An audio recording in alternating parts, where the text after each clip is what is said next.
National Fire Radio. Hey everyone, welcome back to the podcast. This week, the week of May 29th, rolling into June. Monday is Memorial Day, a day that we reflect, a day that we think of our service members here and abroad, protecting our freedoms and allowing us to do what we do at home. And for that, I am grateful for those that serve and protect my freedom. Thank you. I appreciate all of you, and we'd love to hear from you. Don't be afraid to use the email at podcast@nationalfireradio.com. We'd love to hear from you, especially if you're serving overseas or domestically here within our country, protecting our borders and freedoms. We'd love to hear from you. Please send us an email, podcast@nationalfireradio.com. We'd love to hear from you. Hear where you are, what you do, where you're stationed. I think it'd be great. We'd love to share some of those stories. So don't be afraid to reach out. Anyway, this week, all new episodes by National Fire Radio. Some great heavy hitters, some very powerful episodes will be coming out, as well as a new episode from the Size Up on this Tuesday. So thanks for tuning in. As always, please do me a favor and give our sponsors a quick listen before we roll into the daily episode. Hey guys, before we start the podcast, real quick, I want to mention the Gone to Texas Fire Forum and Expo being held in Arlington, Texas on June 9th and 10th. Myself, I'm going to be emceeing the event for 2 days with nationally renowned speakers that will be there for the weekend. Mo Davis, Clyde Gordon, Rick George, Mickey Farrell, Jacob Johnson, Dennis Riley, and so on. The list goes on and on. I was there last year, helped MC the event last year. It is a growing conference in an incredible venue. Globe Life Field, which is home to the Texas Rangers in Arlington, Texas, right in the entertainment district, right at the PBR bar, which we're going to have a social after the first night. I'm telling you right now, there's no other venue like this. The room actually overlooks the field. You get to walk the stadium. It is such a cool venue. Arlington, Texas, June 9th and 10th. Check them out. Go on to TexasFireForum.com or go to Facebook and look them up there too. Go on to Texas Fire Forum where you can buy your tickets, get great hotel rates. And if anybody's asking you where you're going this summer, you tell them, go on to Texas. This episode's brought to you by Taylor's Tins. Taylor and his crew at Taylor's Tins have been manufacturing aluminum helmet fronts since 2017. With over 200,000 tins in the market, they are a leader in the helmet front space. Custom design, one-offs to department orders, they can turn them around within 24 to 48 hours. Customer service is what they pride themselves on, and they provide nothing but top-shelf product and service to their customers. Check them out at taylorstins.com and check out their full line of product offering. They've always been a very strong supporter since day one with the National Fire Radio podcast and platform, and Taylor and his crew have become dear friends of ours, and we appreciate the support. And at checkout, for a little extra bonus, use coupon code NFR Sent Me. That's NFR Sent Me for a discount on your order. Exclusions do apply. Anyway, check out TaylorsTins.com for the latest and greatest offerings from Taylor and his crew. And in the words of Taylor, stop burning up leather. Hey everyone, Jeremy, National Fire Radio. Welcome back to the podcast. Today's episode is going to be a lot of fun. This is a fella I've met several times now. I consider us friends, even though I only see him maybe once, twice a year. He's from the other side of the country, which is like a whole different world to me. We were talking about that before. I want to welcome Battalion Chief Eric Hankins to the show. Eric, what's up, brother?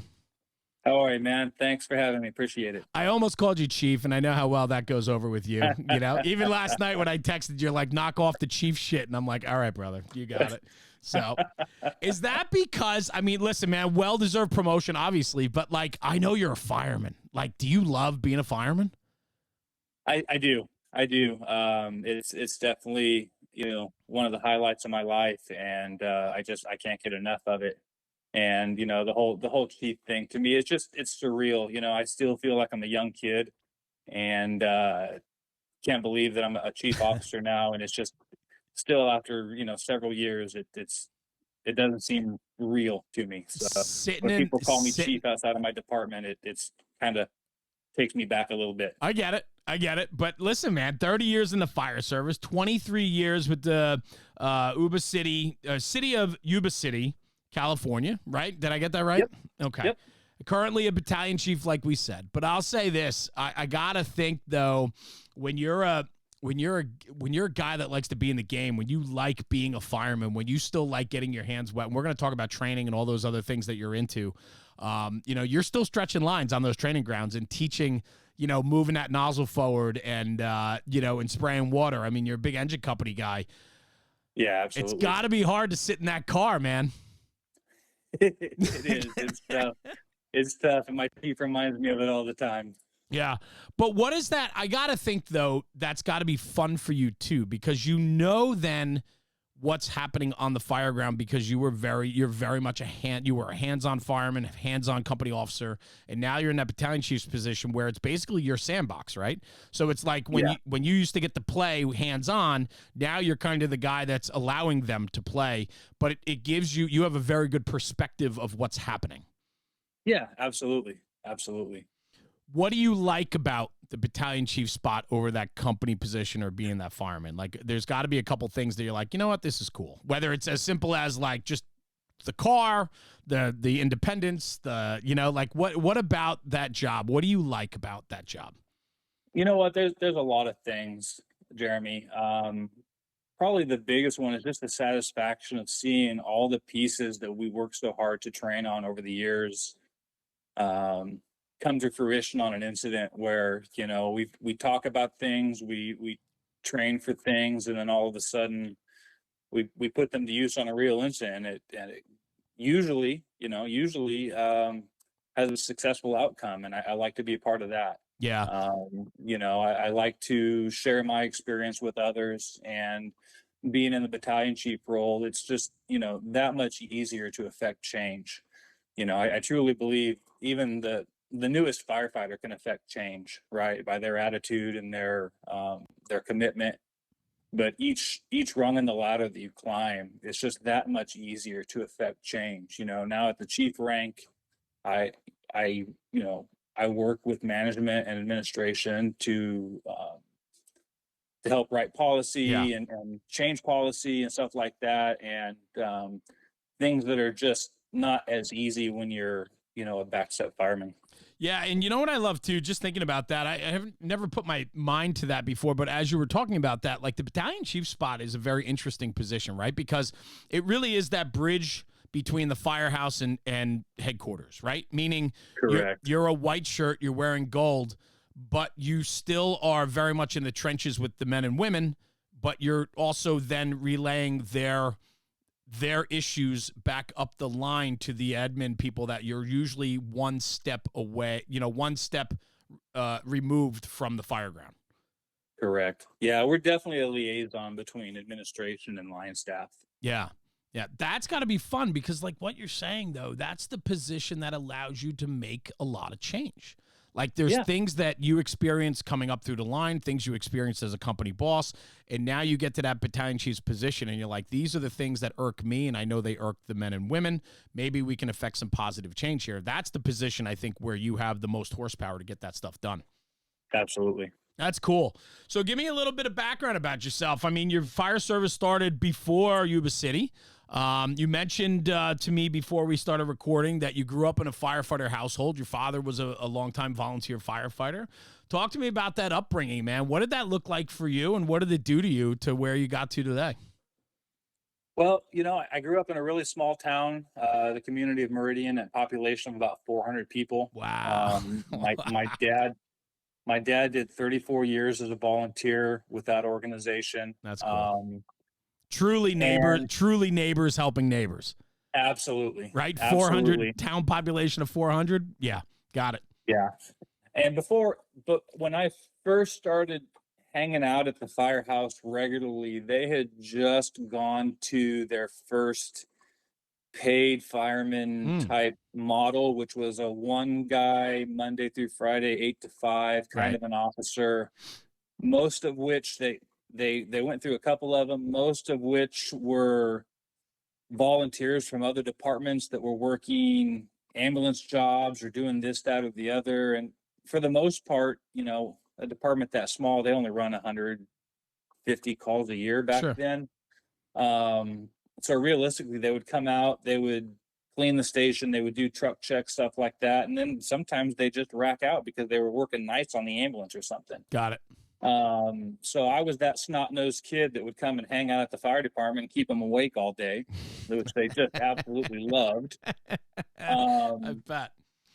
and they had a morning coffee crew where the old timers would come in and have coffee and hang out. And yeah, the department at the time did not have any type of cadet program. You had to be 18 to start, but here I was 15 hanging out almost every single day after school.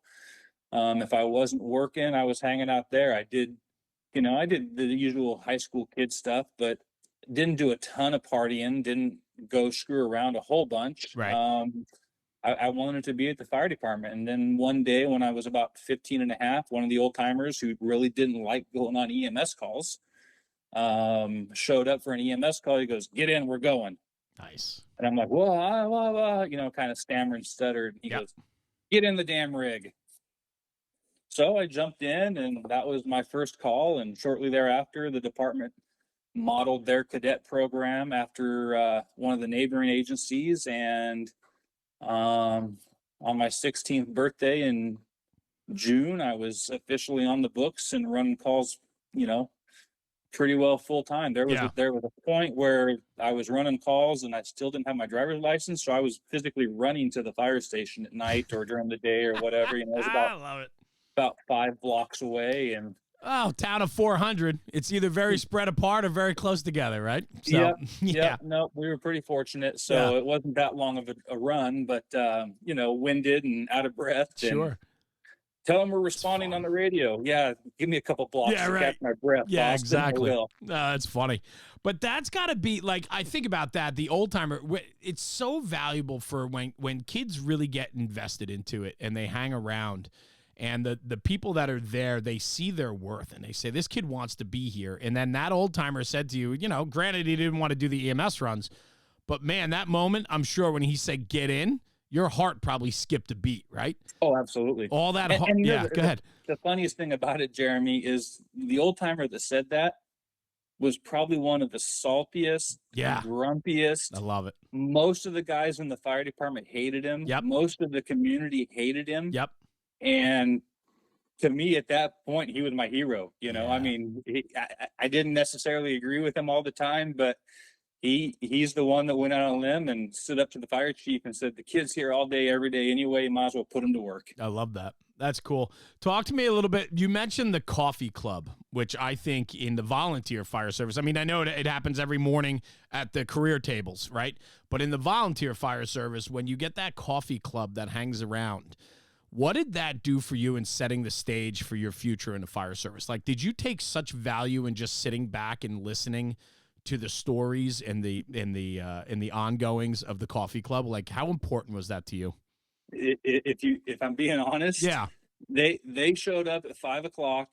It's a rural ag community. I get it. And a lot of the coffee club might not have even been active in the fire department anymore. It was 7 or 8 different guys that would show up, and we hated them because they come in with their muddy boots. They knock all the mud off on the linoleum floor.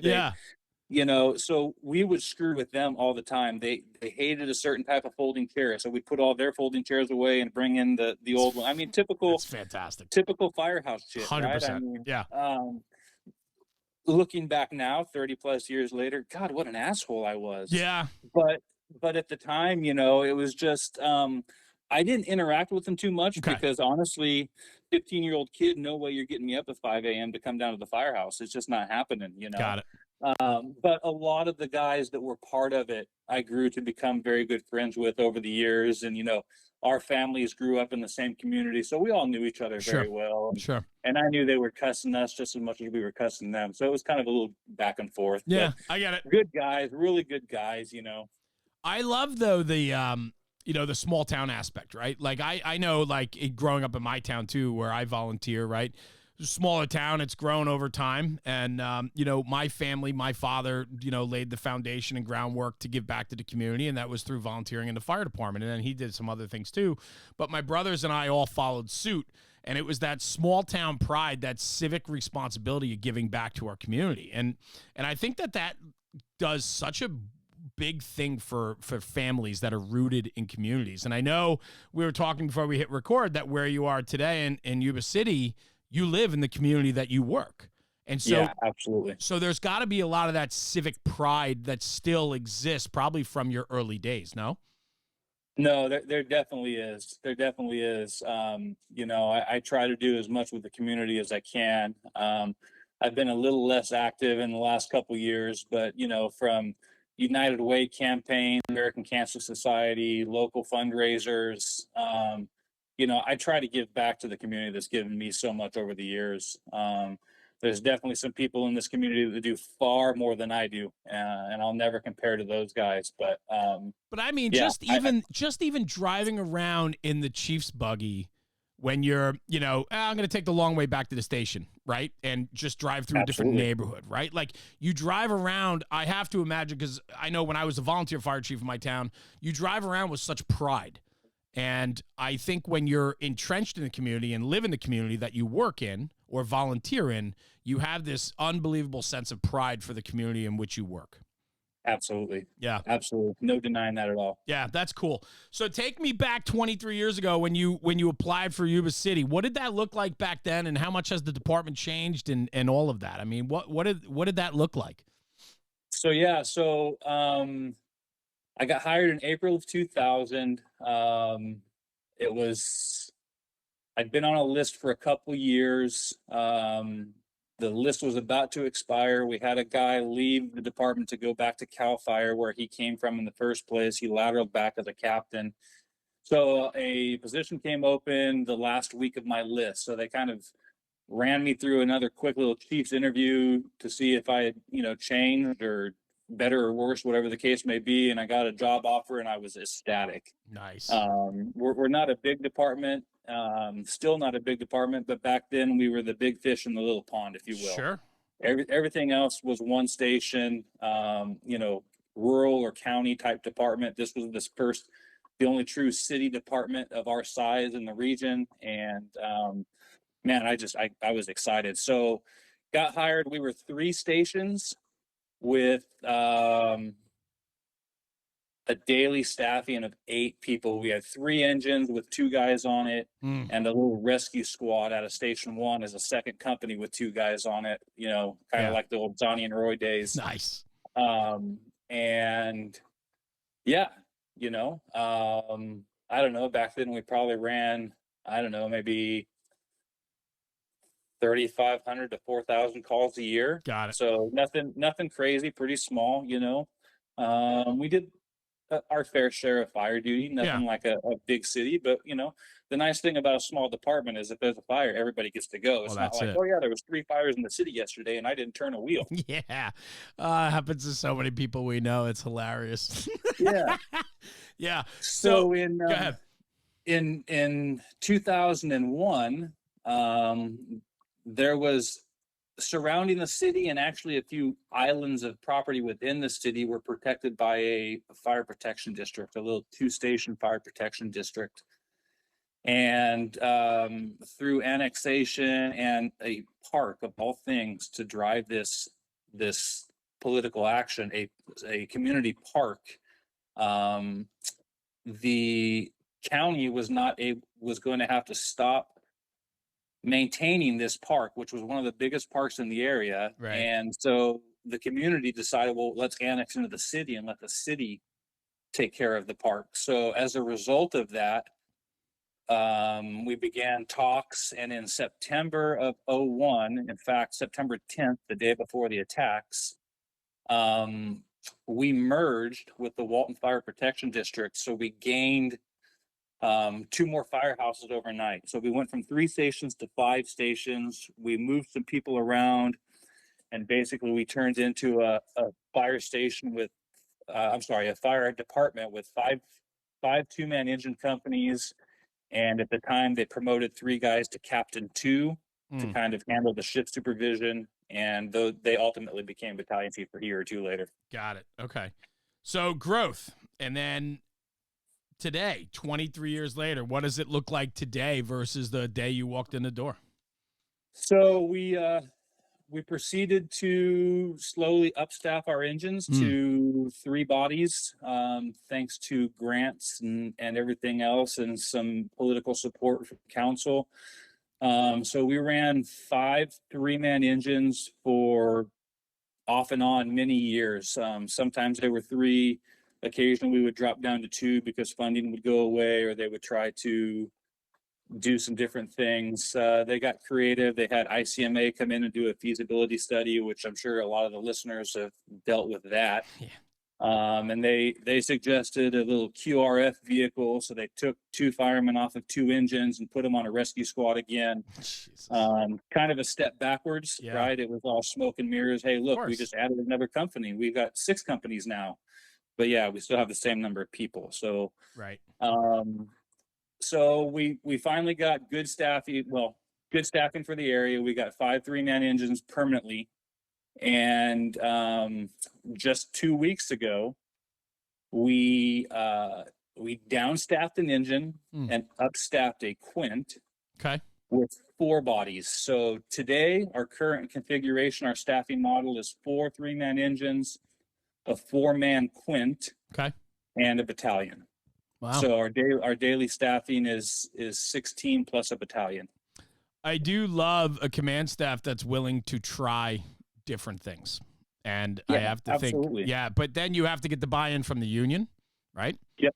And then not only the official buy-in, but then all the grumblings that go with it and the trial and error that comes with trying something different. But it takes courage and it takes commitment to affect change. So absolutely. Yeah. No, it does. So, and it's a step in the right direction. You know, do I think a quint is necessarily the best fire service model? No, but is it going to work for us in the time being? Absolutely. We have no choice. We have to make it work. That's right. It's going to work. That's right. And listen, it wasn't built overnight either, right? And so, changing the model, you got to prove it. And as you prove the model and tweak and make some changes as you go, you find the right model that works best. I think that's great. So let me guess, that Quint's then doing engine company work, first due, second due, and then it's a truck primarily the rest of it? Yeah, so it's stationed at our Firehouse 3 down on the south side of the city, which is we basically, the city's kind of broken down by a major highway into the east side and west side. Okay. The east side companies, there's 3 companies on the east side. They're by far much busier than the 2 west side companies. Got it. And the second due engine to 3s is pretty close. So we're still playing with all the nuances that, oh, you're an engine, oh, you're a truck. But basically, if they're first due and going to be first due for quite a while, they're going to operate as an engine. Yeah. If the second due engine is a block or 2 away and they think they can go straight to truck work and wait for the engine for 30, 45 seconds, then they'll operate as a truck. Otherwise, if they're second due, they're full on truck. Yep. Got it. No, that makes sense. And the nice thing is too, you get to have the ability to call that audible when needed. So works out pretty well. Talk to me a little bit then about the training aspect, right? Because as I'm listening to you, I'm envisioning a department that is in a position where they're excited to affect change. They're trying different things. They're allowing different types of models or ideas to come to fruition. You're, I know, very passionate about training. That's where you and I've met along the training circuit many years ago. Absolutely. You're affiliated with On-Scene Training. You've taught at FDIC. You teach at different conferences. Where did the whole love for training come from? Was that something that was ingrained to you from those early days of the volunteer company, or did that something that you found over time that was important to you? So when I first volunteered, I volunteered for my hometown department, and then the next community over where my high school was, I volunteered there as well. Okay. And they had a career officer at that neighboring department that anytime you walk through the door, he would say, okay, what do you want to train on? Let's go train. Nice. And so he was always about, going out and doing stuff. And he would always stop what he was doing anytime we would walk in. So it didn't matter if he was down reports or there was training needed to be done. He would stop what he was doing, and we'd go out and train. And so that really instilled with me the importance of training with guys to make sure we get better. And it was funny because, some of the things we would train on seemed so obscure at the time, just a young fireman, I didn't know any better. And then lo and behold, we'd run an incident where that training kicked in. And so that really, really made an impact. As far as the training and getting out and doing different things, ultimately I owe it all to the Fools. Okay. I joined the local Fools chapter, which was NorCal Fools at the time. It had just transitioned from the Sacramento Fools, which was entirely Sac City firemen. And in '02, I believe they opened it up to outside agencies. And being only 45 minutes away from Sacramento, I had seen a bunch of stuff. This was back in the days of forums and all that stuff on the internet. Really got to know a lot of those people through the forums, but never actually met them in person. So joined the NorCal Fools, met a bunch of those guys down there. We started doing a bunch of training, and it was the Fools that were teaching all these trainings locally, and we'd go and we would do live burn trainings, and we would do stuff. I went down for a training as a student, and Timmy Klett and Mike Lombardo and Dave Franklin and all these big names were being hosted by this one particular, well, I'll just say Dixon Fire down, about an hour south of us. Mm-hmm. The Dixon Fire Chief and the Dixon Assistant Chief had been kind of logistical support for FDIC West when they came out to Sacramento. Got it. So these guys at Dixon Fire, they met all these big instructors and convinced them all to come out and put on some classes. So, I'm taking classes in Podunk Dixon with Bob Pressler and Lombardo and, all these different guys. And it's like, wow, this is cool. You know? Yeah. So in 2006, I went to my first Fools convention. Okay. And that was in Chicago. And that's where I met Aaron Heller and Richie Stack and Bart Simpson and Dave Gallagher and all these guys, and we just hit it off. We really did. So I kept taking classes and I kept seeing the same faces and all that stuff. And then, man, I don't even remember what year it is. I apologize. No, you're fine. Mike Gilbert from Fools International called me one day and said, "Hey, look, the Founding Fools want to give the reins to its first e-board. And we would like you to come be the vice president of the Fools International." Very cool. So, that opened all kinds of doors for me as well. So, I'm just so blessed, and I owe everything in my career to just so many people that, way too many to mention, but the Fools really had a major, major impact on my career. But it took you wanting more and doing more to find those channels, right? And I can't stress that enough, because the relationships, not just the hands-on training, but the relationships and friendships that come out of it, right? It is you can't even measure it in the value aspect of how important those relationships become, because those people, the people you listed, times all the other people that had so much to do with your upbringing through the fire service, you can't measure that. You know what I mean? It's Correct. It's overwhelming. This episode's brought to you by Teledyne FLIR. Teledyne FLIR is the originator and creator of thermal imaging technology. In 2013, FLIR launched the K-Series camera for the public safety sector, in particular firefighting. They have created cameras over the last 10 years for every position on the fire ground. From tactical to situational, their cameras help us make the right decisions on the fire ground. So check out Teledyne FLIR, check out their product offerings, and engage them on their social media and ask them for more information and education in regards to their product.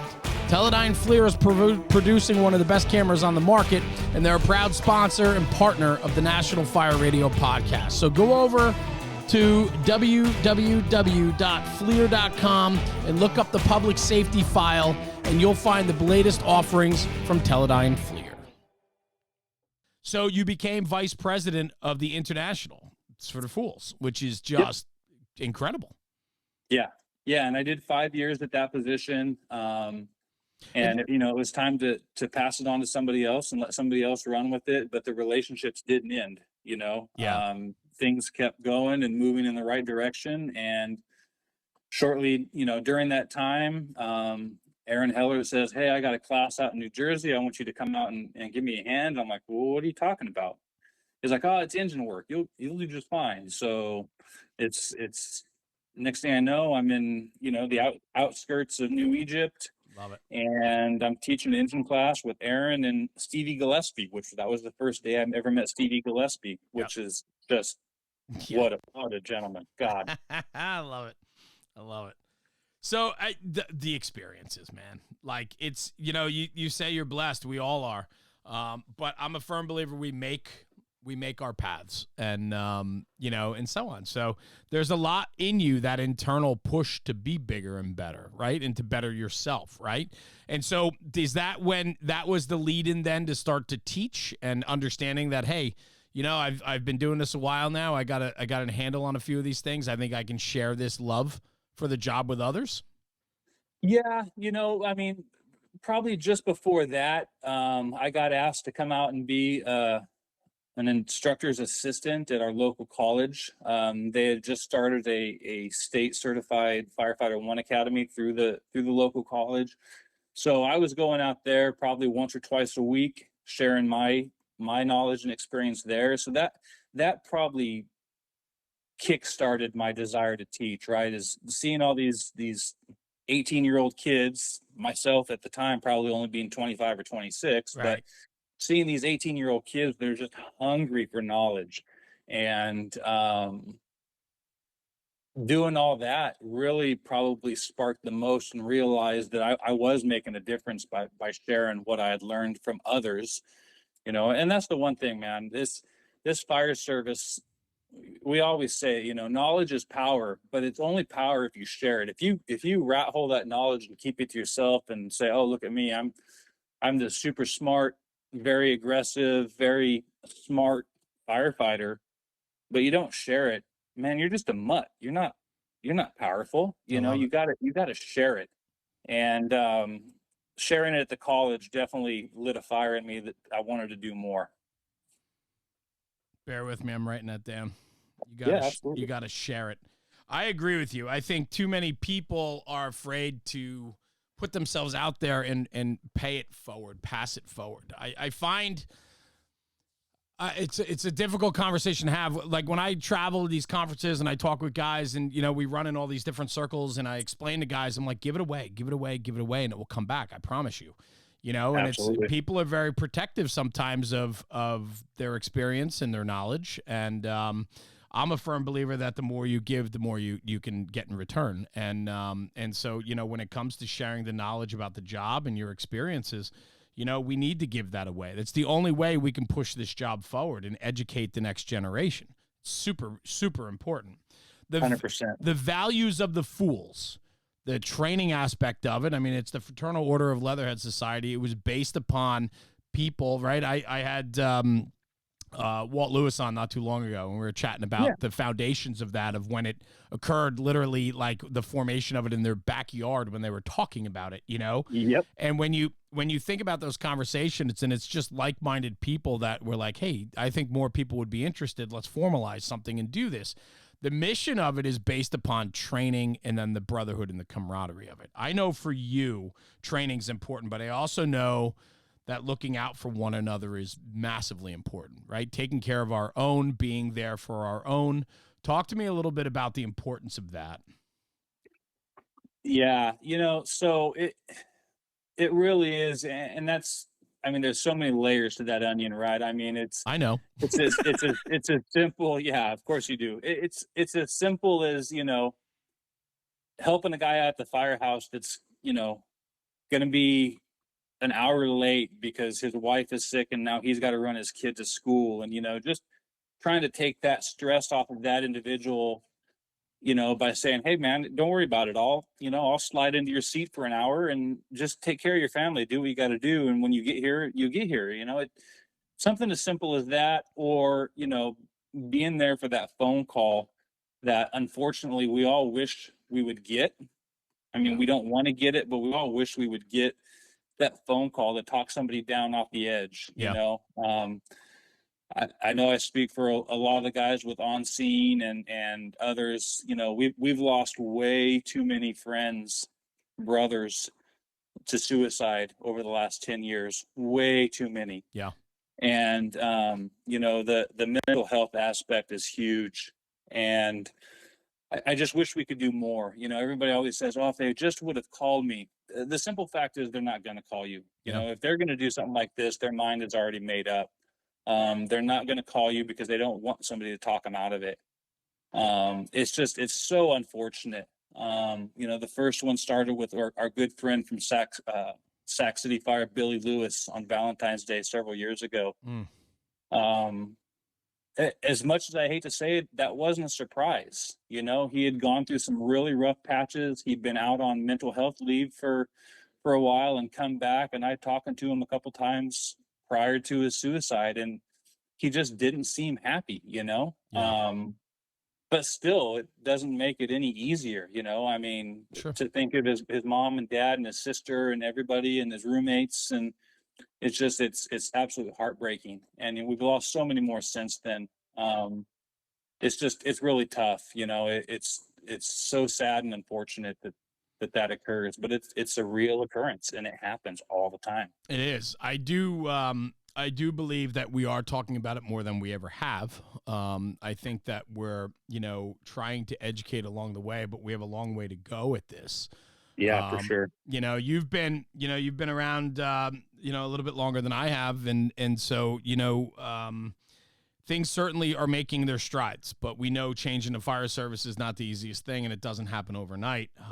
You know, and I just did an episode the other day where it was a lot of mental health conversation and, you know, protecting our own, taking care of our own, looking for, you know, how we can do it. You mentioned a couple things, right? As simple as a guy needs a few more minutes to take care of something with his family. And so, hey, let me step in and switch over and cross the floor for you and take your seat for you, take care of your family. It comes down to compassion, empathy. I mean, these are things that are hard to teach. Right? No, I mean, they're really kind of are. like ingrained in the human being that you are, and understanding and buying into the people around you. Like we started off this podcast where I was talking about how difficult is it for you to be in that Chiefs buggy because you're still a fireman. You like being a fireman. You like getting your hands dirty. You like going on air. Like these are things that you still enjoy. But now in that position, you've promoted yourself into a position where, or, you know, you've been promoted into a position where now you take care of those that are taking care of you, right? Like you work on behalf of your people. It's the same with off the fire ground, in the firehouse. We still need to buy into our people, and you have to be dialed in, and you have to care, and you have to be involved in their lives so that you understand when something might be askew, no? Yeah, for sure. For sure. You got to know your people, you know, you got to know your people, you got to know your friends. You know, and outside of work too, right? I mean, we've all got those friends that we worry about. Sure and the best thing we can do is just, you know, check in on them every now and then, make sure they're doing okay, see if they want to go grab a bite for lunch, you know, just the little things really help in the long run. Make an effort. It takes effort. It takes work. Friendships are two-way streets, man. And too often we take, and we're not giving. And we need to give more than we take. And I think that's maybe how we can affect some change on this and at least spark some conversations with people that might need just a lift up that day, you know? And it's to be involved. Yeah, for sure, man. Men of Fire motorcycle club that you're involved with. That's got to be one. I know you love your wife because I follow you on social media and I see you guys love to travel. You guys love to do a lot of things together, all these different things. And your family, I know you're very family oriented. That motorcycle club's important to you. Is that in regards to mental health? Is that a way for you to kind of unplug from the job and unplug from reality and go for a ride? Absolutely. Absolutely. Talk to me about how important that is to you. So I guess I really didn't realize it until one day I happened to be out on a ride, and this was long before I joined up with the Men of Fire Motorcycle Club. Just went out for a ride and stopped at one of my old volunteer departments, and, you know, hanging out with the paid guys there, having a cup of coffee. and was just about to leave, and they toned out for a vehicle accident on a surface street, fairly high speed surface street where they've had a lot of wrecks there. And I told them, I said, hey, I'll just follow you guys. If you guys need help, I'll stop and help. And if you don't, then I'll just keep on moving and I'll head home. So I followed the engine, and as soon as we rounded the corner onto the street, we're still probably a mile from the accident location, and traffic's at a standstill. So I knew it was probably a legit wreck. Yeah. So I tucked in behind the engine on my motorcycle. I followed him into the scene, and it was a pretty significant head-on. And it's funny, I'm talking about this and just kind of thinking about it. So there's one vehicle on the side and another vehicle with an ejection, and turns out it's a double fatal. And in the rollover is an infant sitting in the car seat crying, which we know with kids, if they're crying, that's a good thing. Yeah. So because I don't have any gear on, I can't perform the extrication. So I just pop in the back of this SUV. And as they're getting ready to start doing extrication, I looked at command. I said, I think I can just pop the seat belt. The kid is still, in the car seat. Yeah. I think, before we go through all this other stuff, let me get this kid out of here. So I undid the seat belt, handed the baby out through the back of the SUV. They flew the kid out, and the baby's mother was deceased in the front seat. Wow. And as we started talking, we realized it was a girl I went to high school with. Oh God. Yeah. So, that hits hard. And that's the deal with small towns, right? I mean, it's right. inevitable. I've run plenty of calls on people that I grew up with and went to high school with. My fire chief gives me a hard time all the time. Oh, how do you know him? Oh, I probably went to high school with him. But, I was in kind of a bad place there for 10 or 15 minutes while I was at the scene. I said, hey, it's time to go. I'm supposed to meet my wife for lunch. I'm going to get out of here. Yeah. And I hopped on my motorcycle and I rode to the restaurant. And the difference between when I got on my bike and when I got off my bike, my head was clear. I didn't have that pit in my stomach, or that, that burning in my stomach. I felt good. I mean, I was still, obviously sad that a friend of mine had just passed away and her baby was being flown to a trauma center. But, that bike ride, that 10-minute motorcycle ride was so therapeutic for me that I was hooked. That was my first bike. I've bought several bikes since then. God bless my wife. And anytime I have a bad day, I just come home, and that's the beautiful thing about being in California. You can ride year round. That's right. We don't have snow or ice. So even if it's raining, if I have a bad day, I hop on my bike and I go for a ride. Yeah. And,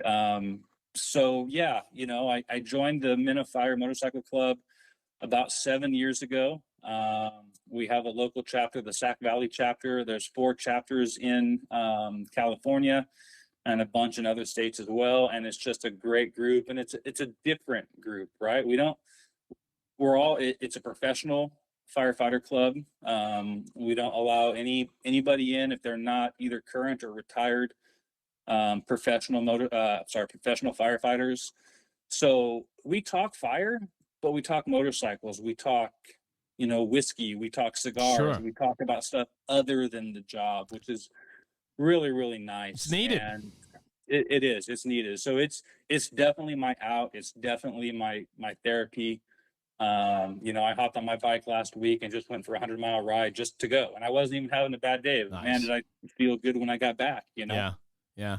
I never got into the 2-wheel therapy. I never owned a motorcycle, and so on. And I don't know in my area if I'd want to be honest. A lot of people do, but I can understand that. But I think what's important about that is recognizing that you need something to take your mind off of or clear those thoughts when you have a bad day. And absolutely. So many people, they resort to other stuff. They self-medicate, whether it's booze or drugs or whatever. And don't get me wrong, I love a good drink. I get it. But sure. But that's not my go-to when I'm having a bad day. Honestly, that's my go-to when I'm having a good day. Man, I'm having a great day. Life is wonderful. Let's celebrate a little bit and have a couple drinks. Yeah. Have a couple drinks. But I've never resorted to the bottle when I'm having a bad day. I always resort to the motorcycle, and it just really seems to help. Yeah, no, I get that, man. I get that. I'm actually kind of jealous of it. And I sit back and I think about, like, what are my vices? Like, how do I check out for a little bit, right? And I don't know. I'm still working on that. I think I need a hobby. I just don't have enough time for a hobby at the moment. So, Yeah, you're way too busy, man. Come on. National Fire Radio was supposed to be a hobby, and then, well, let me tell you something. It's the busiest hobby. Yeah, it's consuming is what it is. But I get to do this. But I will say, I appreciate you talking about that and sharing that story with us, because it does put a lot in perspective. You also bring up another good point, too, is the compassion of a small town. We all have compassion for the people we serve, whether we know them or we don't, strangers or people. But when you're cut from that small town cloth, there is something about when you hear an address or you pull up and you recognize that car or the house that you're at, and it's so-and-so's parents, or it's so-and-so that I know through church or down the street or from high school years ago. There's just that added level, right, of like extra care almost, right? Like extra concern. And the reason why I'm kind of taking it this way is it's that small town theme is very important. I think it is. And guys can have that in very large jobs too. It's more, neighborhood oriented, right? Like you talk about guys in New York City, it's such a large job, but every neighborhood is unique and special to itself. And the fire company typically represents that neighborhood, right? So you can have it on a very large scale, but it also happens all the time in a smaller department, right? Smaller town. Absolutely. For you, the reason why I'm trying to find a segue into this conversation is you were awarded many years ago in 2010 the Ray Downey Courage and Valor Award from Penwell at the time, which Fire Engineering at FDIC. And the Ray Downey Award is awarded, I think, each year to a recipient from the United States and the fire service that exemplifies the very best in valor and courage while on or off duty. On top of that, the same incident, you were awarded the California State Firemen Association Medal of Valor, which I'm sure is a very prestigious award in California as well. And so, I know guys don't like to talk about themselves much, but I do want to discuss this real quick, because I have to think that this was a very significant event in your fire service career in which you affected an incredible outcome.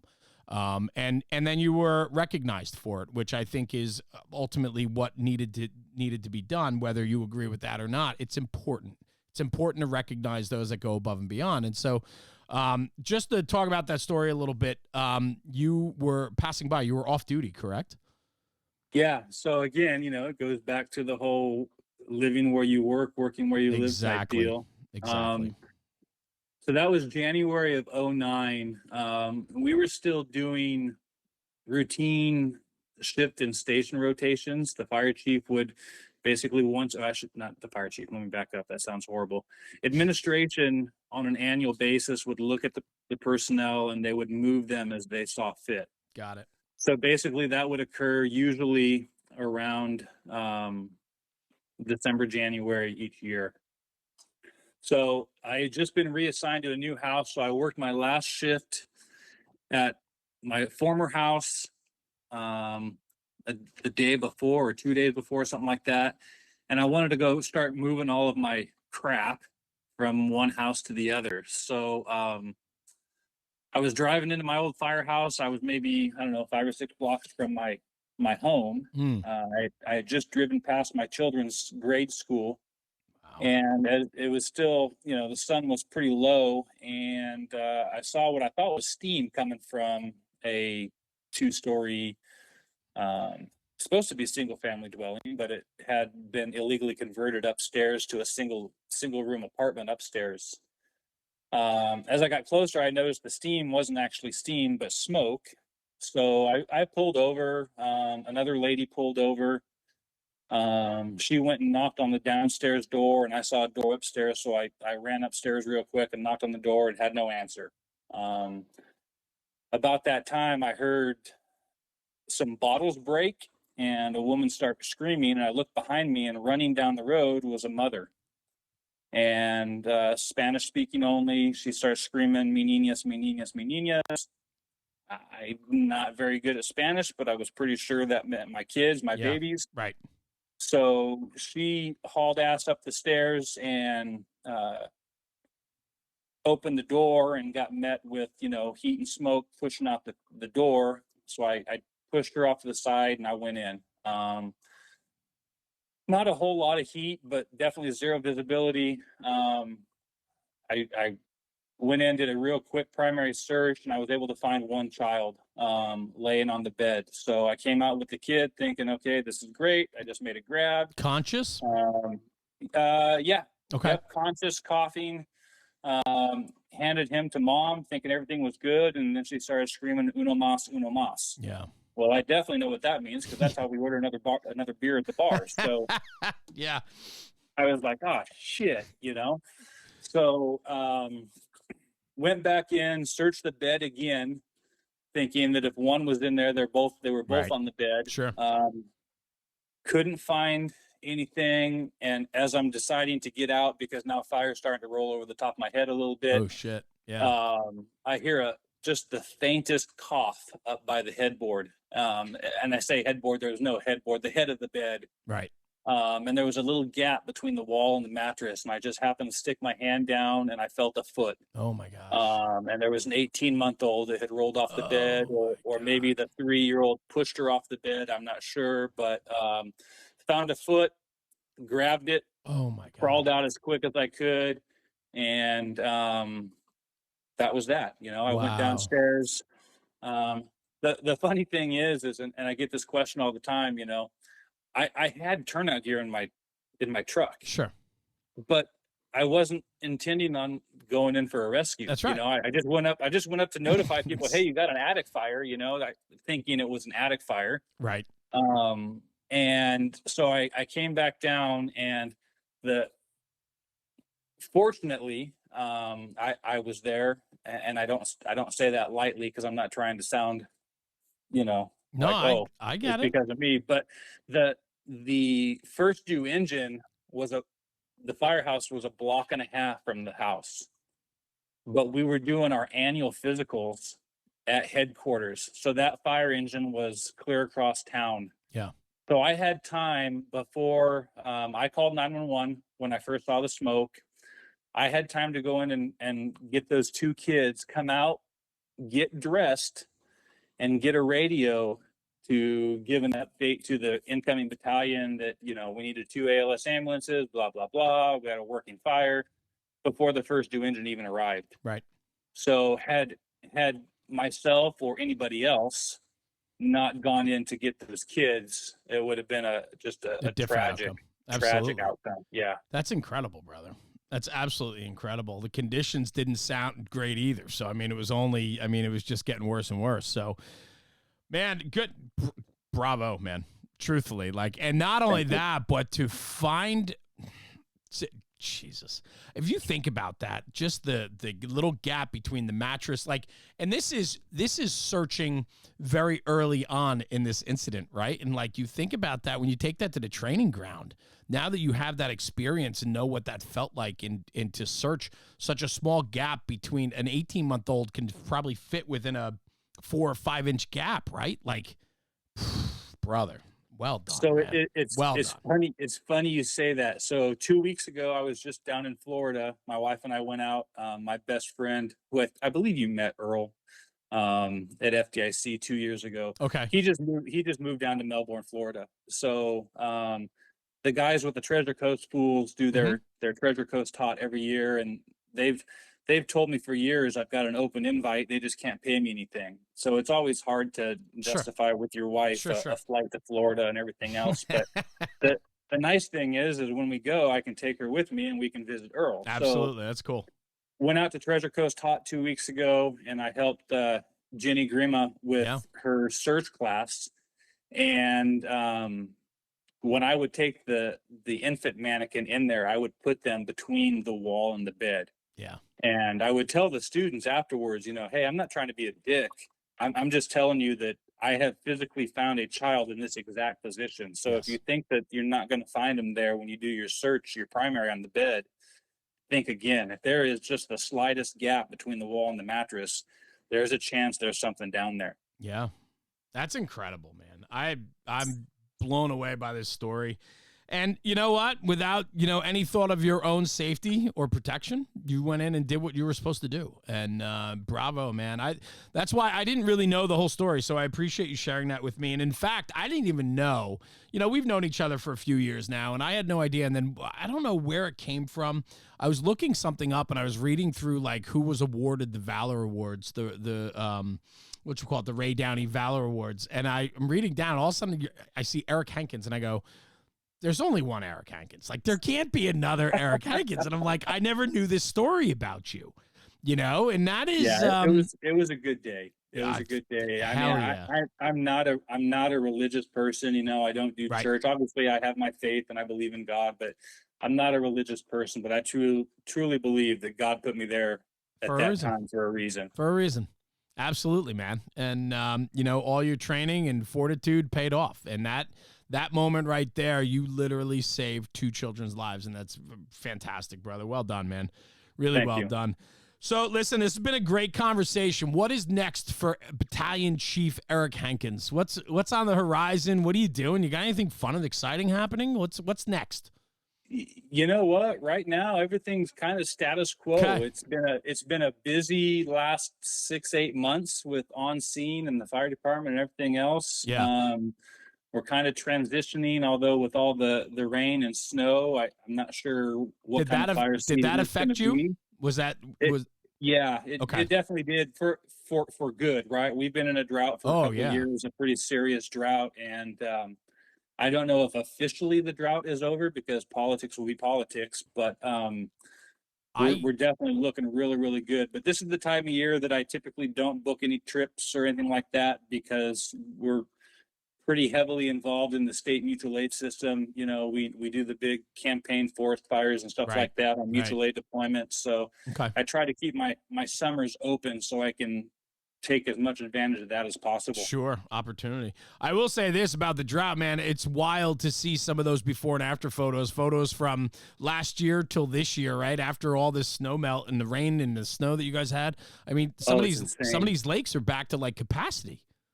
Yeah, I don't know that I necessarily paid attention when I was younger. Right. But, like Lake Shasta, which is 2 hours north of me, it's at capacity. Looked like a moonscape, right? Like it literally went from the moon to full. Yeah. Yeah. It's just an unreal size reservoir. And I don't know that I have ever seen it full in my 46 years of living. That's wild. Yeah. So it's pretty awesome to see. Yeah. Well, brother, thank you. I really enjoyed the conversation with you today. Yeah, me too, bro. Yeah, it was really good. And thank you for sharing a little bit of your story with us. And absolutely. Look forward to crossing paths with you again. And thanks. I mean, this is what I thoroughly enjoy what I get to do. And I get to sit down with cool dudes and just talk shop and just learn your story. And it makes a difference for me that the next time I get to see you and share a beer with you or share some brown liquor, it's a little bit deeper now because we share a moment like this. So it Absolutely. Just means the world, man. Thank you very much for spending some time with me today, man. It was a lot of fun. My pleasure, bro. Thank you so much for the invite. I truly appreciate it. I had a great time. Anytime. Good. Stay right here. I'm just going to sign off the podcast and then I'll come right back to you. Okay. Fantastic. Cool. Everyone, thank you for tuning in for another episode of the National Fire Radio Podcast. Battalion Chief Eric Hankins out of Yuba City, or the City of Yuba City, California, Northern California. 30 years in the fire service, 23 with the city. Doing great things, affecting change in that battalion chief position. It matters. And, anyway, take this conversation, take it back to the firehouse and talk about it, because when we talk about the job, we are making the job better. We'll see you at the next one. Thanks for tuning in. Jeremy, National Fire Radio.